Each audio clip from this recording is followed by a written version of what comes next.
Hello everybody, this is Fernando for the latest Ghosts and Spirits video. Alright, let's go ahead and let's continue the wonderful book, The World's Greatest Ghosts by Roger Bohr. This time starting a whole new chapter, chapter 6, part 1. This is going to involve the topic or theme associated with ghosts of royals and rulers. So in the previous chapter, we were talking about more prominent citizens. Here, though, this is going to be featuring stuff involving kings, queens, presidents, and other type of very high upper echelon residents or citizens of their country. And so we'll go through several examples of locations that are apparently haunted by them. Good stuff too, because this is the kind of stuff where you can visit on the historical site, and then as far as those places being open to the public, and then who knows, you may even have a ghostly experience. So without further ado, let's start this chapter here. And this is the segment again called Ghost of Royals and Rulers. It starts off with a little preface which says, "Our rulers are the people who shape the living world, the kings, queens, presidents, and prime ministers whose deeds, decisions, and declarations will be recorded in the history books. Yet many of them swear they share the quarters of power of men and women who are already in those books, the ghosts of their long-dead predecessors." So as you can see, that's a good indication of what the chapter will be like. The first segment is called The Royal Haunted House Guests. So let's go ahead and let's talk about that here.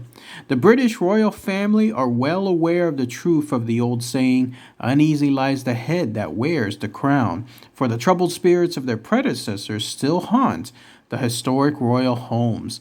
The Queen, Princess Margaret, and the Queen Mother have come face to face with ghosts.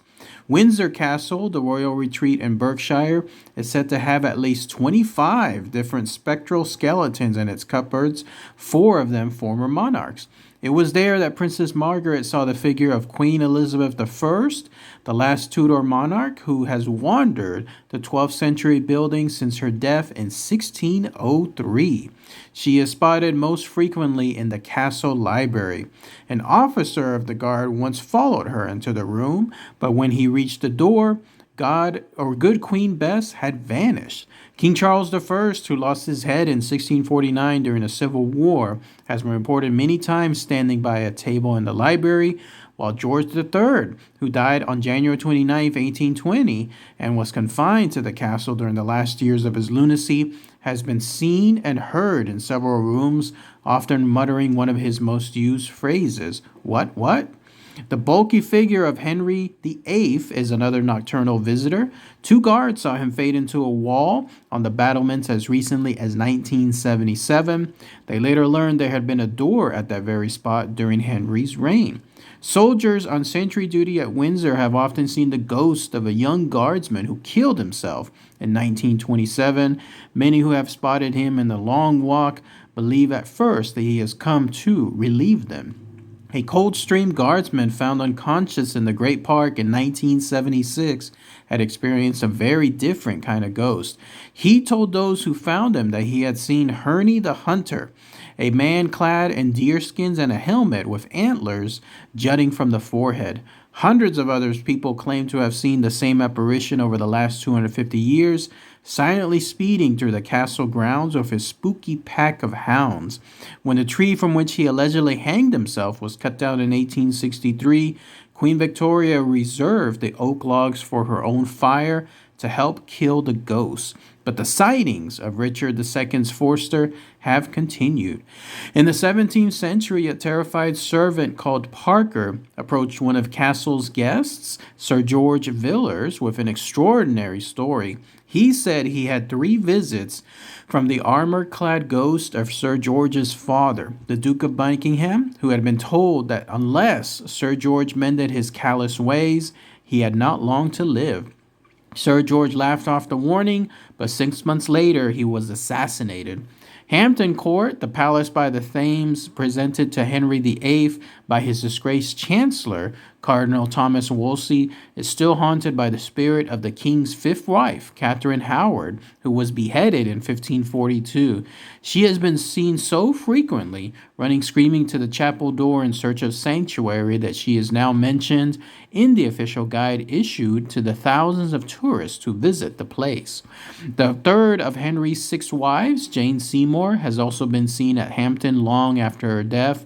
She emerges from the Queen's apartments carrying a lighted taper and walks around the Silver Stick Gallery on the anniversary of the birth of her son, later Edward VI, on October 12, 1537. Jane died 1 week later, and the weakling boy, crowned for a short reign when he was only 10 years old, was fostered by a nurse, Mistress Sybil Penn, who also appears at Hampton.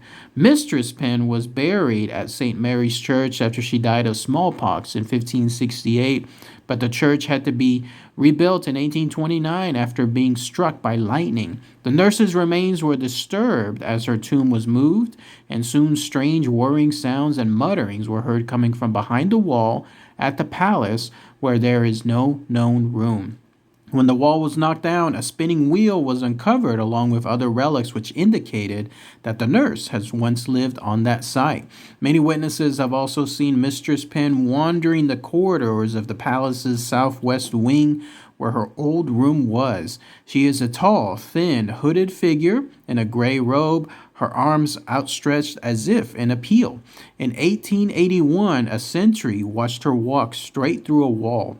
Two male figures once haunted Hampton's Fountain Court, making loud noises in the middle of the night.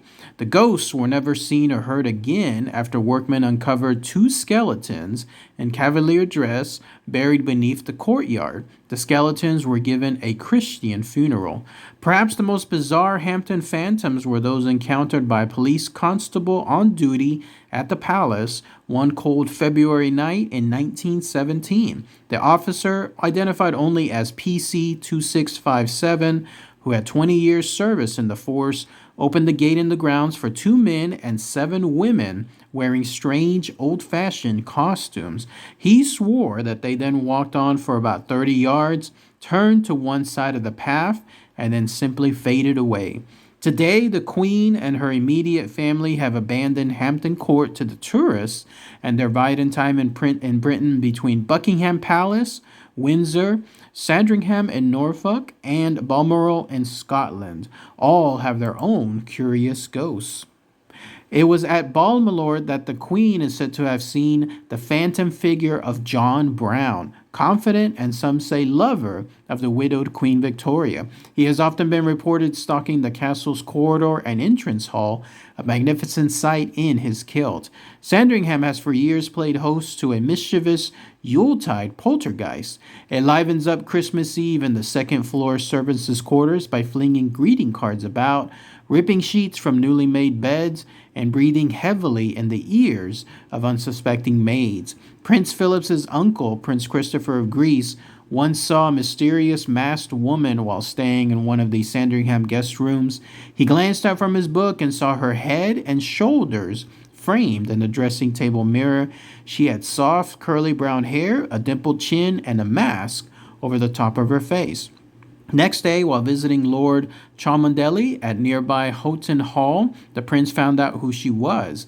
He saw a portrait of the same woman carrying a mask and wearing the dress he had noted in his mirror.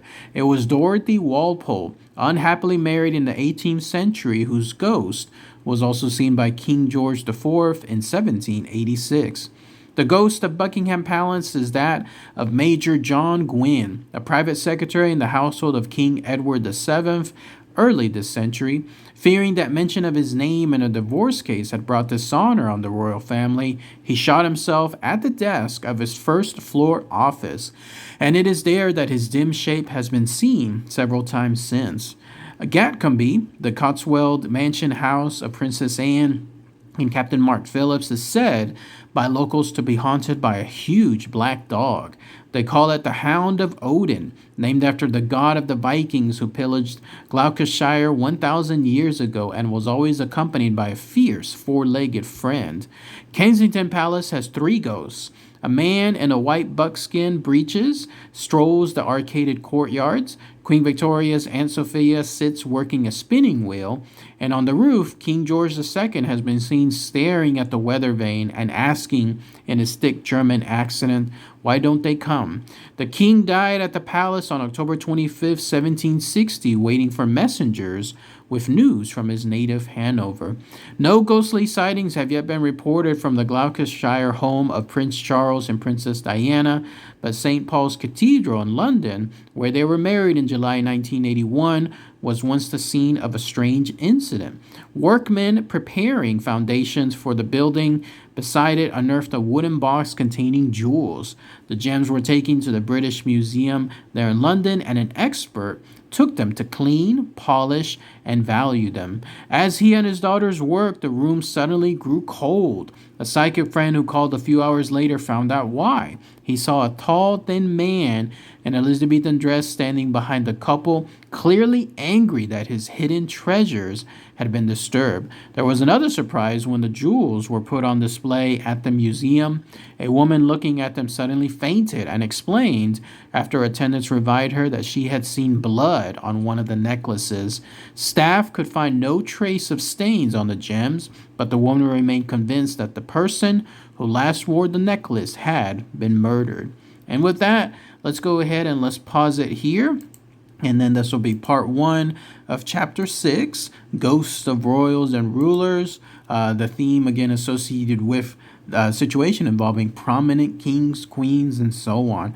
Wow, lots of info. Who knew that the royal British family or the royal family, the British royal family, has so many ghosts around their areas? It was like each single paragraph, almost every other sentence, involved more and more ghosts. Very crazy stuff. It was interesting first to see about the King Henry VIII and the way his ghost disappeared into a wall.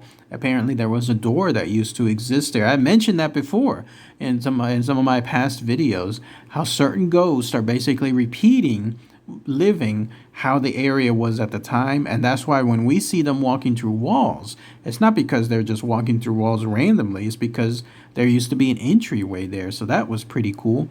And then there was all these other stories involving apparitions coming about. Like there was one of a ghost of a woman who apparently was the nanny slash nurse there, and then her area was behind the wall that people didn't think that it had a room, but there she was, apparently living most of her life until she ended up dying, and then that was it. That's apparently her ghost that still haunts that day. Then there was the other one involving that huntsman, that Herne the Hunter, who was a man clad in deer skins and a helmet with antlers, how he runs around those grounds.